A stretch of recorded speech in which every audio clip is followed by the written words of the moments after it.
orang. Baru saya Ada Tribuners. Halo Tribuners, ketemu lagi sama aku Sinta. Dan kali ini aku lagi ada di salah satu tempat yang menjadi favoritnya bagi masyarakat saat makan perayaan Hari Cap Gome di Pulau Kemarau. Nah, lihat deh Tribuners, di belakang aku udah banyak banget orang, baik dari etnik Tionghoa yang akan melakukan sembahyang ataupun juga masyarakat lokal yang hendak melihat bagaimana sih keseruan atau keunikan yang ada di Pulau Kemarau ini. Nah, untuk Tribuners semua tetap ikutin aku. Hari ini kita akan explore dan akan kita lihat-lihat secara luas bagaimana keseruan di Pulau Kemarau ini. Ikutin terus ya.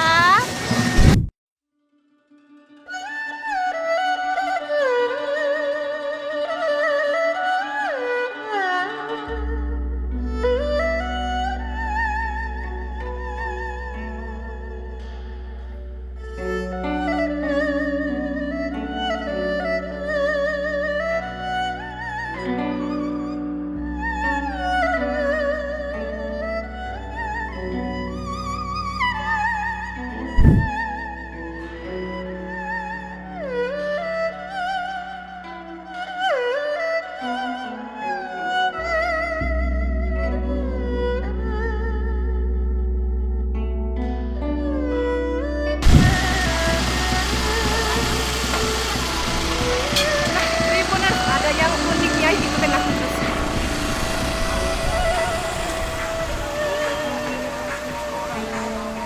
Mas, ini beneran kosong. Boleh dipegang nih. Kosong Tribuners, beneran loh, diangkat ya. Aman ya pakai celana. Mas, aman di bawah Mas.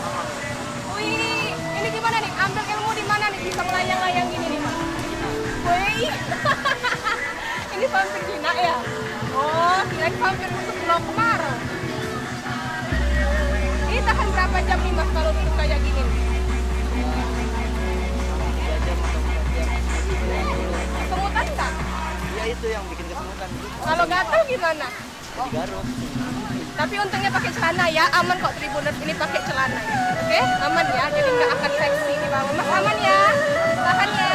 Jadi kalau temennya jatuh ditahan ya, cakep ya, dan romantis gitu. Ini Tribuners jadi salah satu keunikan yang ada di Pulau Kemarau saat perayaan Cap Gome. Keren, foto dong.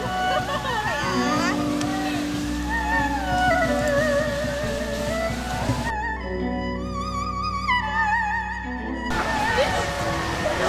Nah, untuk Tribuners yang sering ke Pulau Kemarau pada saat perayaan Cap Gome, tentu pasti kita akan melihat banyak sekali kambing-kambing yang ada di sini. Nah, sekedar informasi aja nih buat Tribuners semua bahwa kambing ini nantinya akan dikurbankan tepat pada puncak perayaan Cap Gome. Nah, kalau untuk tahun ini tanggal 17 Februari 2019. Setelah nanti dikurbankan, disembelih, itu nanti olahan ini akan dimasak kemudian dibagikan kepada pengunjung yang hadir. Nah, ini merupakan salah satu keunikan saja dari Pulau Kemarau pada saat perayaan Cap Gome. Nah, maka dari itu Tribuners ikutin terus ya perjalanan kita untuk melihat keunikan apa saja yang ada di Pulau Kemarau ini.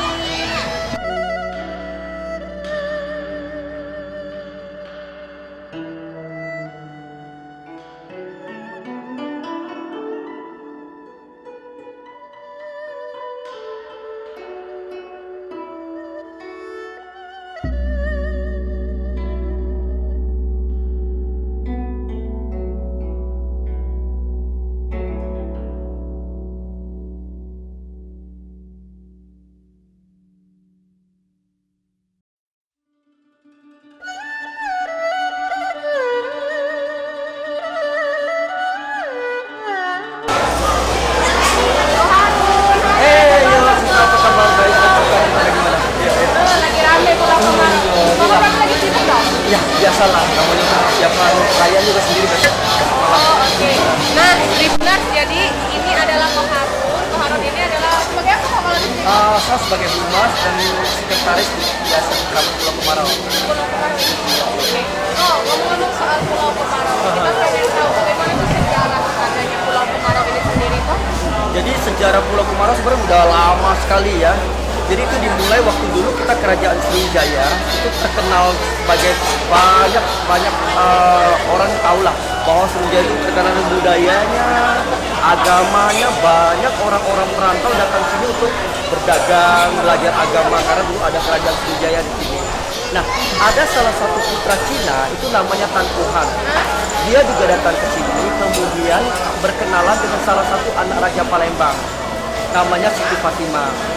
Jadi ya biasa proses kenalan, kemudian pacaran, kawin. Setelah kawin, ya diboyong si putri ini ke Cina, ke negeri Tiongkok. Setelah lama bermukim di Tiongkok, kemudian kembali lagi. Jadi waktu dia pulang tuh untuk mengenalkan istrinya kepada mertua dia. Jadi setelah pulang lagi ke sini, itu dikasih oleh-oleh 9 guci yang di atasnya dikasih sayur asin. Di cover pakai sayur asin sebagai bekal perjalanan. Tapi setelah mendekati perairan ini, si putra pangeran tadi, Tan Kuhan ini merasa apa sih yang dikasih oleh orang tua tadi. Jadi apa sih yang dikasih? Kemudian dibuka lah dalamnya, dilihat, wah sayur asin. Guci kedua juga sayur asin. Jadi mungkin karena marah, guci semua dibuang ke sungai.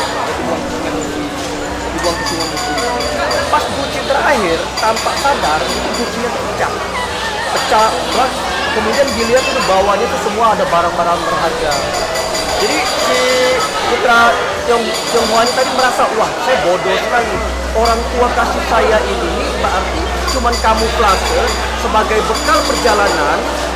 Ini jangan sampai nanti kan banyak lompat. Ini bekal perjalanan, jangan sampai anaknya tuh ada gangguan. Jadi benang merahnya adalah cinta.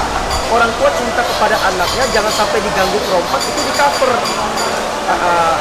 Timbul putra ini merasa menyesal. Dia terjun untuk mencari guci yang mudah dibuang. Tapi bukannya guci yang didapat, si putra Tionghoa ini tidak timbul. Kemudian si istri bukan lagi mikir ke guci, tapi dia menyelamatkan si suami. Nah itu tadi benang merah. Karena cinta kepada suaminya, dia terjun untuk menyelamatkan suaminya. Tapi juga tidak bisa apa-apa karena memang tidak ketemu dan dua-duanya tidak timbul lagi.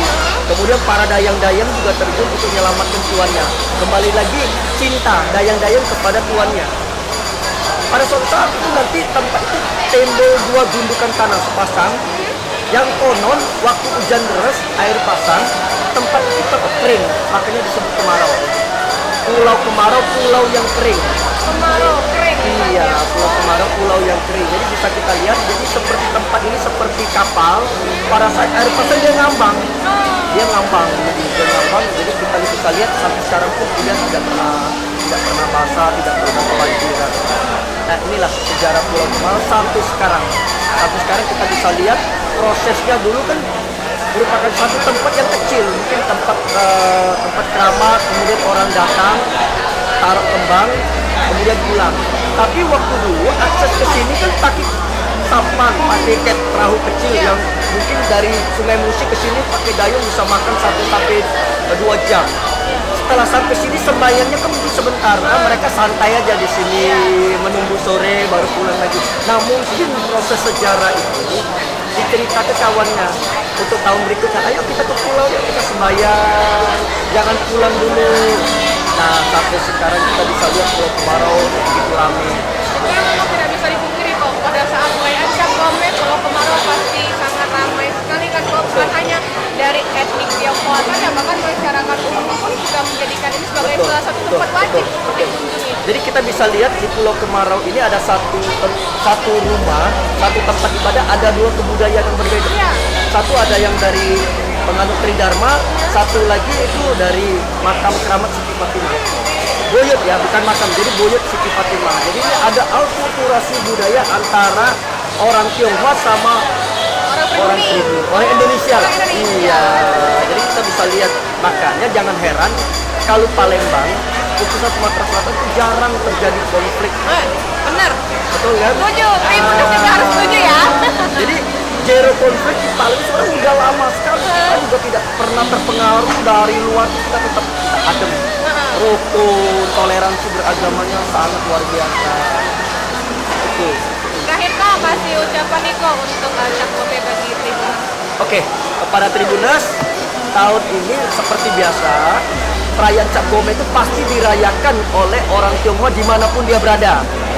Jadi kebenaran Palembang ini punya satu tempat yang bagus, namanya Pulau Kemarau. Pulau Kemarau satu delta, Pulau Kemarau. Jadi banyak orang datang ke sini untuk sembahyang, kemudian untuk menikmati pemandangan yang ada di sini. So, jangan lupa tetap Pulau Kemarau. It's the It's the best. best.